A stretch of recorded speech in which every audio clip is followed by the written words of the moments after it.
New Yorkers face one of the most important elections on the political horizon, next year's race for mayor. This is David R. Jones, President and CEO of the Community Service Society. Today, the Urban Agenda will examine city issues as we head into the mayoral campaigns. With us is Fernando Ferrer, Bronx Borough President for the past 9 years and a possible challenger to Mayor Giuliani. Freddie? There's so many issues we can talk about, but I guess I'll talk to one I know that's close to your heart and mine, which is the state of education in the Bronx and the city of New York. Where do you think it's going? What should we be doing? Well, first, it's good to be with you, David, and I appreciate the invitation. I think with all the chest pounding and back patting over crime in the last couple of years, leadership in New York has really lost sight of the really important things. One is jobs, but more basic and fundamental than that is education. Without a good education, kids aren't going to be competitive, aren't going to be literate, aren't going to be able to access the kinds of jobs that we hope this city will be able to produce to keep them productive parts of our city's society. Over the last 2 fiscal years, and you've seen this in other areas as well, $1.4 billion has been exported from the Board of Education. Now, the initial promise was, as you'll recall, that these flattening of the bureaucracy moves would result in more resources for the classroom. But in fact, that $1.4 billion didn't reach the classroom. Not a dime of it did. It all went out. So as a result, you have a system of public education in this city that's being cheated outright. Roofs are leaking, windows are falling out of their window openings, classrooms are inadequate, textbooks are inadequate and antiquated, computer systems are inadequate and antiquated. As a result of that, we're not going to be able to see the kind of progress in crime that we should be seeing in education. A lot of people are convinced in the public, and I think some politicians have led them to believe that any new dollars going to education is basically wasted. That no matter what you do in terms of providing $10, $100, $1,000, $1 million, it won't reach the kids in the classroom. How do we start to rebuild some sense of confidence here? Clearly there have been abuses, but I think now the point, for many in the public, they say, well, I'm not going to waste my time anymore making sure money goes. How do we start to rebuild some faith in the system? I was shocked a couple of months ago talking to a couple of folks in business, Manhattan-centered business, telling me that they had heard the mayor at a business forum tell them about a year ago, don't give any more money to education. They don't need it. They've already got too much. Well, I was astounded to hear that because that couldn't be furthest from the truth. If we don't fix that, we've got some big problems. And the lack of understanding that education is as legitimate a part of our economic development strategy and planning as anything else, the lack of that understanding is the thing that will mortgage this city into the future. Too much of the talk, however, David, has been about power and control.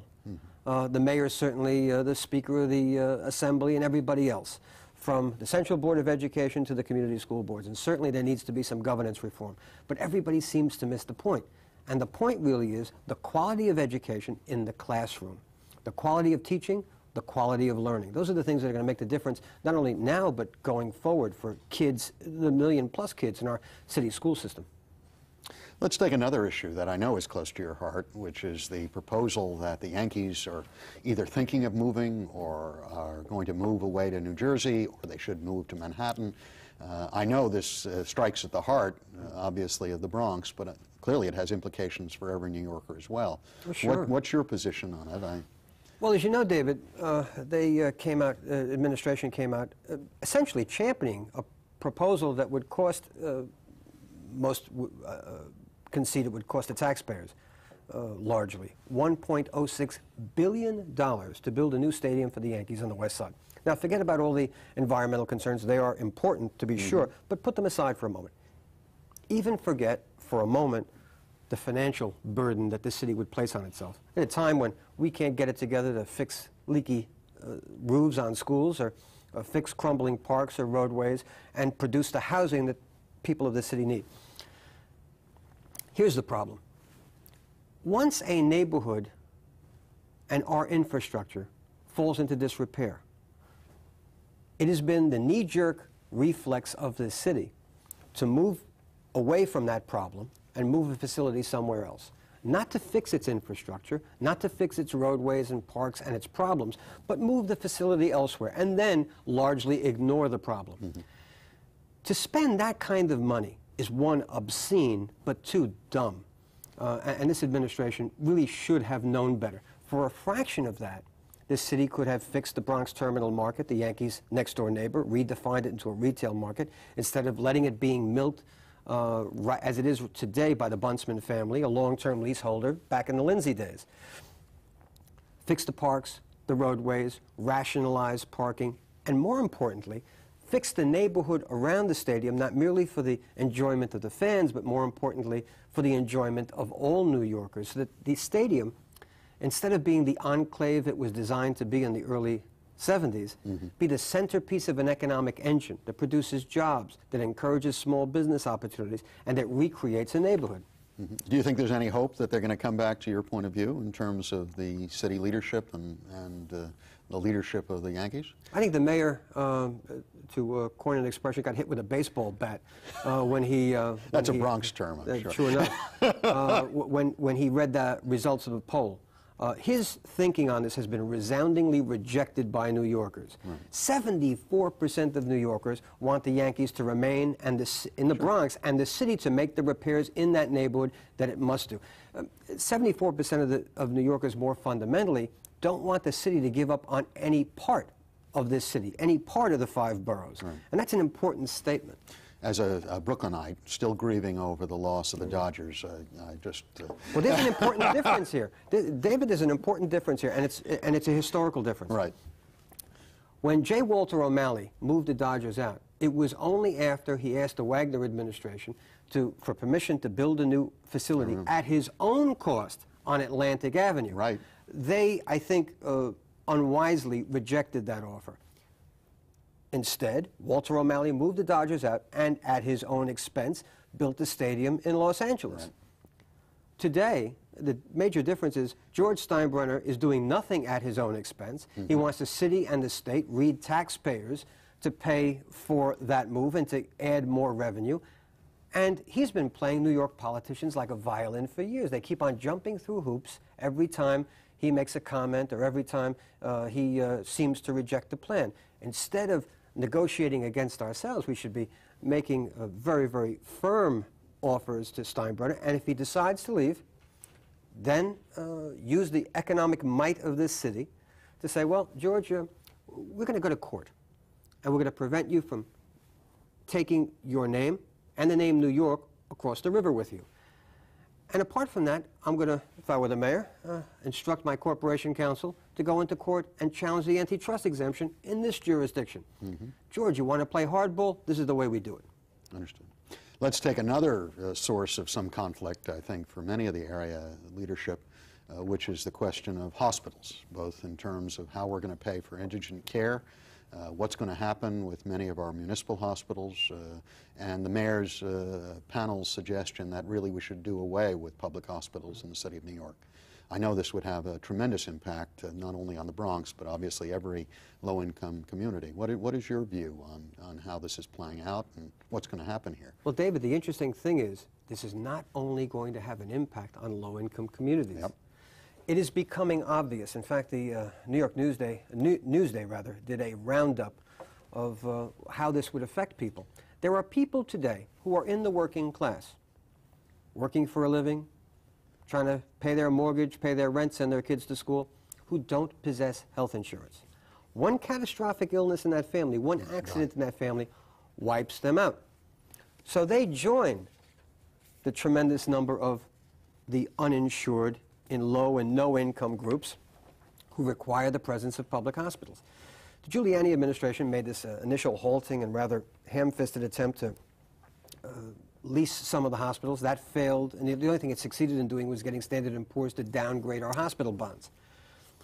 Then this ill-conceived and half-baked idea of a tax on private hospitals was roundly rejected by the state health commissioner for, I think, the absolutely right reasons. One, it wasn't well thought through, and two, you impose a tax, a 2% tax on voluntary hospitals. Who do you think pays the bills of most voluntary hospitals? the city and the state. The city and the state will be paying anyway.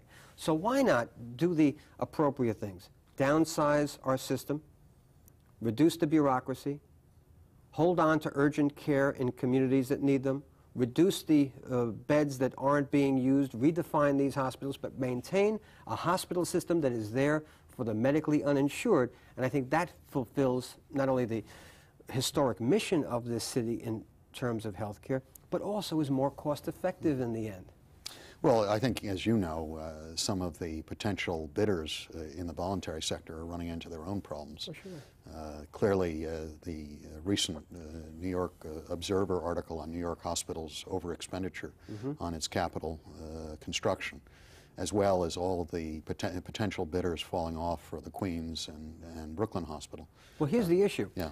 Bob Gumbs, head of the Health Systems Agency, Right. points out a very scary statistic that's escaping most people's notice. Yes.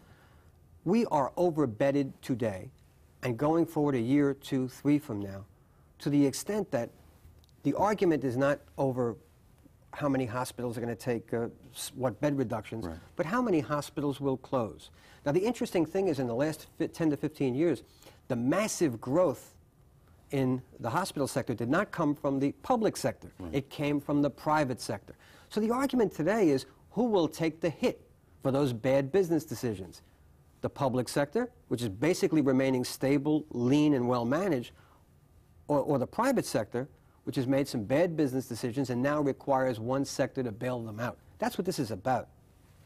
If privatization comes forward, which is always threatened, what do you think the reaction is going to be to that? Are there going to be some violent, in terms of political expressions of concern, or will people sort of line up and roll over? I'm worried about that because, David, as you know, kids, asthmatics, people with breast cancer or colon cancer, they have no fancy lobbyists Right. Arguing their interests. These are essentially the poor, the uninsured, who are voiceless and powerless.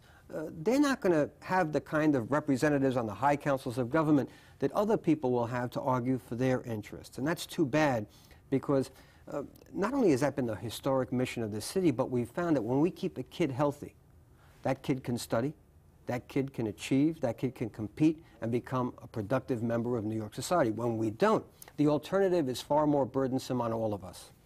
That's a natural segue into another painful issue, obviously. Governor Pataki has suggested that we make a 26% reduction in welfare supports across the board.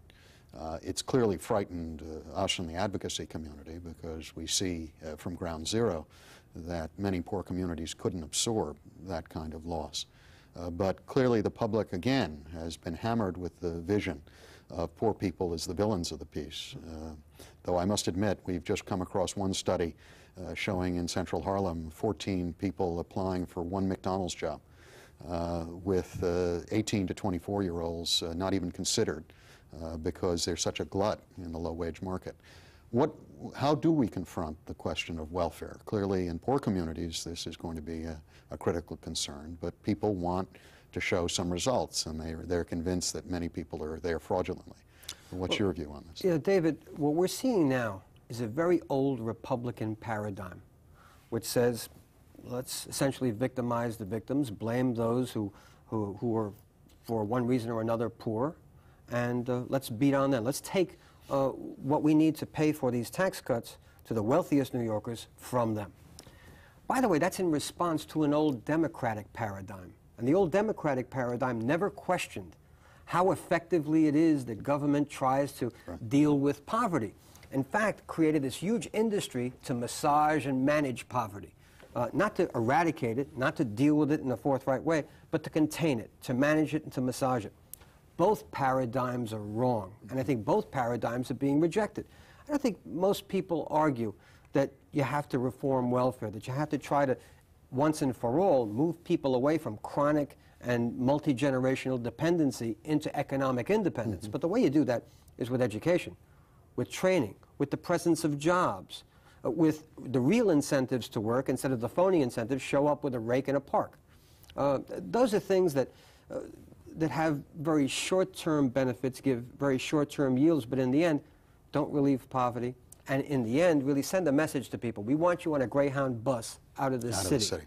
That's what this is about, and it's really the wrong response to trying to move people away from poverty into economic independence. I've always said, I think all the communities that these Greyhounds are going to be awfully shocked. If you thought there was trouble in this country before, major numbers of blacks and Latinos and other poor people from New York suddenly flooding other parts of the country, that vision is something that will do more to cause a major problem, national problem, than anyone's ever conceived of. And then it might finally wake up the Congress to the fact that poverty is a national problem and that we've got to tackle it in a national way. I think one of the things that we're beginning to recognize, obviously, is we're also looking at how much money is being brought into local economies by people who are poor. One of the things of being poor, everyone knows, is you can't keep money.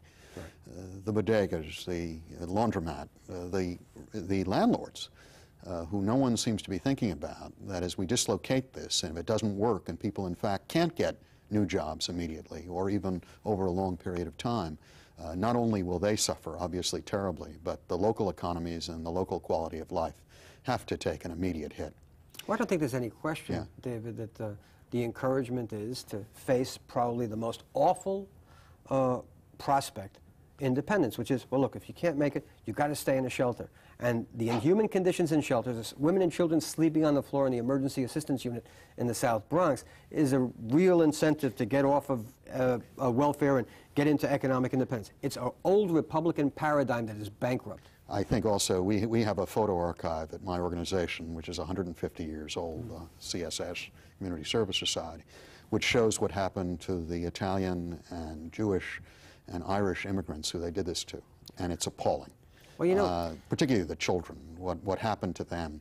I think this disconnect that many people have that doesn't recognize their own history and the suffering of the generations who went before, who were put in this kind of condition, is just incredible. David, it's more than a disconnect. Where you and I came from, it's called forgetting where you came from. Right. This from a mayor who himself went to college for free, advised by an educational advisor who went to City College when it was for free. People seem to forget where they come from in this town. Let's talk about something that we have to be tough about this in terms of the budget gaps that seem to be popping up with the City of New York now constantly. And the increasing furor where now financial advisors and bond raters are saying that basically we're relying too much on one-shot deals. What do you think about the mayor's proposals in terms of revenue and expense? I think the mayor won't acknowledge the fact that we are in a very serious deficit position.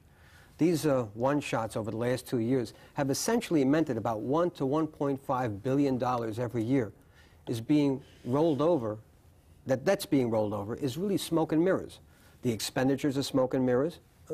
One of the cases in point is those 200 caseworkers that were supposed to be hired for the Child Welfare Agency, as well as the one-shots, the supposed revenues to cover that.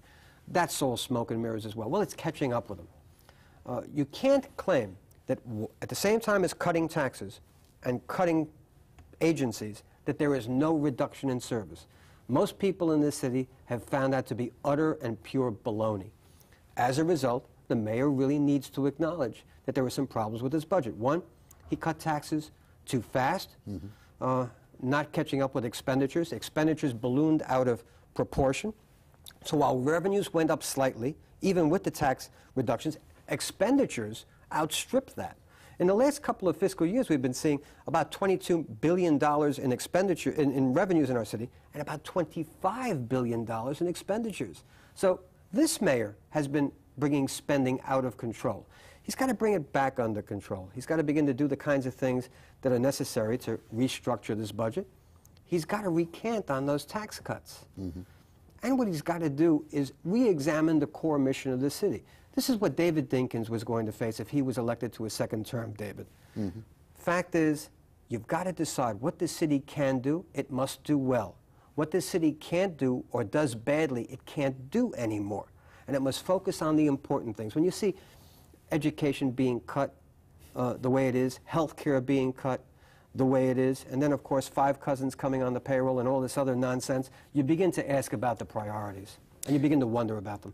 Let's talk about you personally and the upcoming mayoral race. What do you see this race, how do you see it playing out for yourself, for other potential Democratic candidates? How do you see this race shaping up, and what do you think the key issues are going to be? Well, broadly, I think most people in the Democratic Party and a lot of people in the Republican Party sense a tremendous vulnerability in Mayor Rudolph Giuliani. And they sense that because while he's been good on crime, he's been awful on the other important issues of this city. As for me, I've been borough president for 9 years. I haven't made a final decision whether to enter this race, but I think I might. And I think I might because I'm very worried about the direction of this city. I'm worried that this mayor still doesn't get it. If James Carville were describing the coming years for this city, he'd probably say it's education and jobs, stupid. That's what it's about. I don't think this mayor gets it. I think he's really out of touch with most of New York in that respect, and witness this goofy proposal for Yankee Stadium, not understanding that most people initially and instinctively see that as obscene. I believe also that what's going to bring a Democrat back to City Hall is not going to be the old Democratic paradigms. It's going to be a new way of looking at welfare. It's going to be a new way of looking at education. It's going to be a new way of being honest about the budget. It's going to require, in any event, some very painful choices. But the difference is going to be, in a new Democratic paradigm, the ability to rally New Yorkers and the ability, if we're going to have sacrifice, to impart sacrifice evenly, less distorted than the way it is today.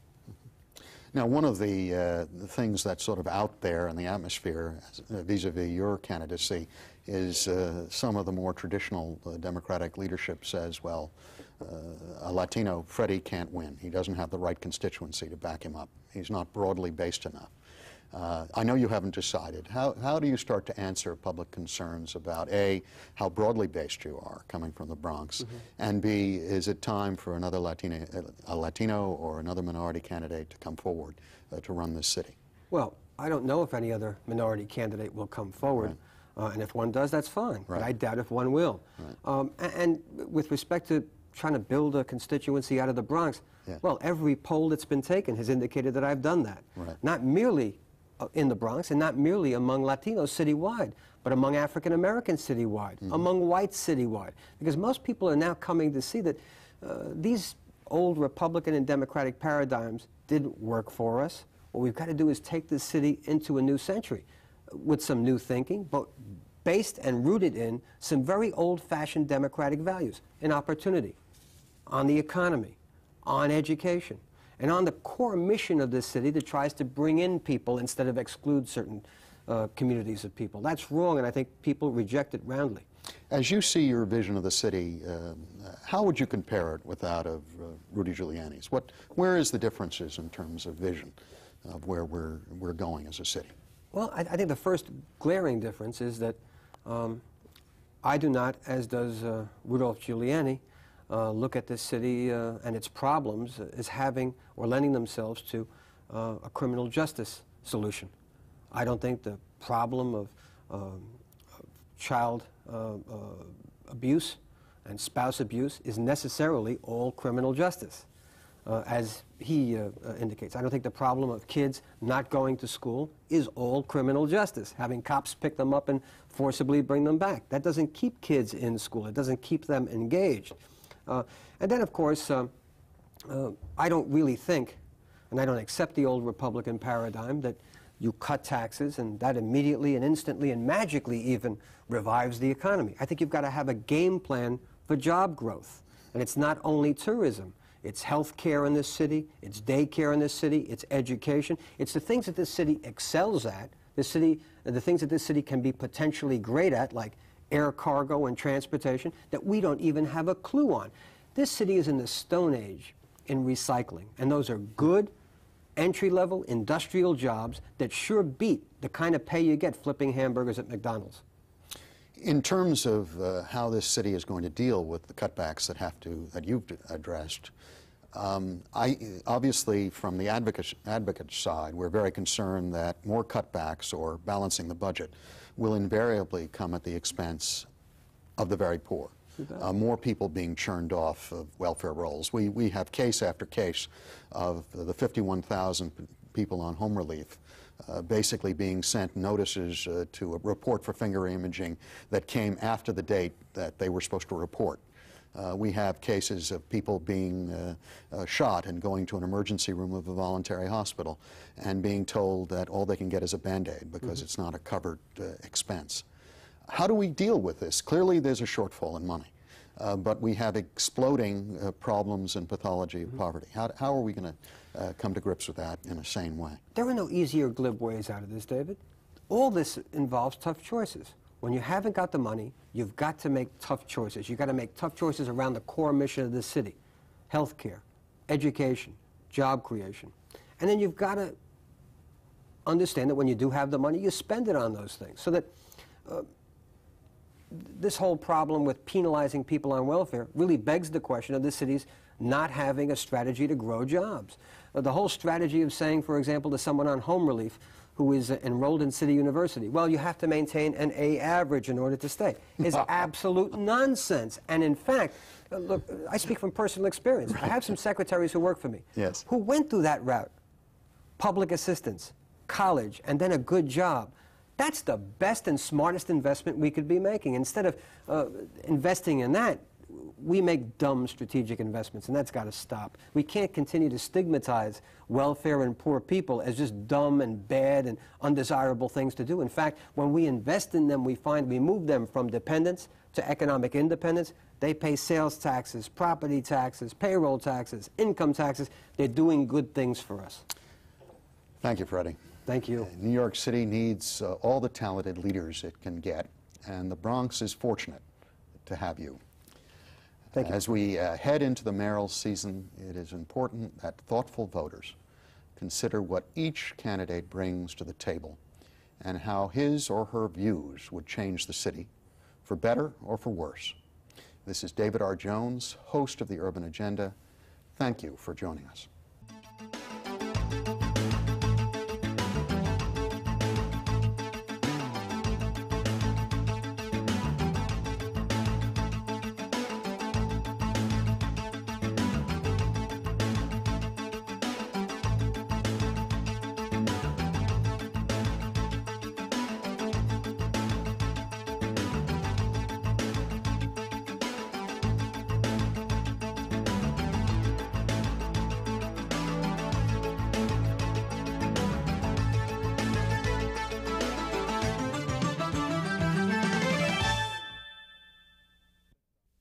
To comment on the Urban Agenda or for more information on CSS, contact Community Service Society of New York, 105 East 22nd Street, New York, New York, 10010. Area code 212-254-8900.